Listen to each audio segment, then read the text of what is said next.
Place కోసము ఇద్దరు చేస్తుంది.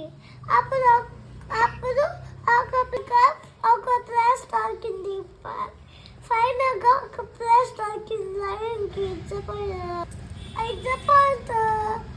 ఇద్దపోయినప్పుడు జంప్ చేస్తా లయన్ బాడీ మీద మౌస్ జంప్ చేస్తా ఉంది. గట్టిగా వచ్చింది. నవ్వదు ఇద్దరు డిస్టర్బ్ చేసింది. గట్టిగా అరుస్తా ఉంది.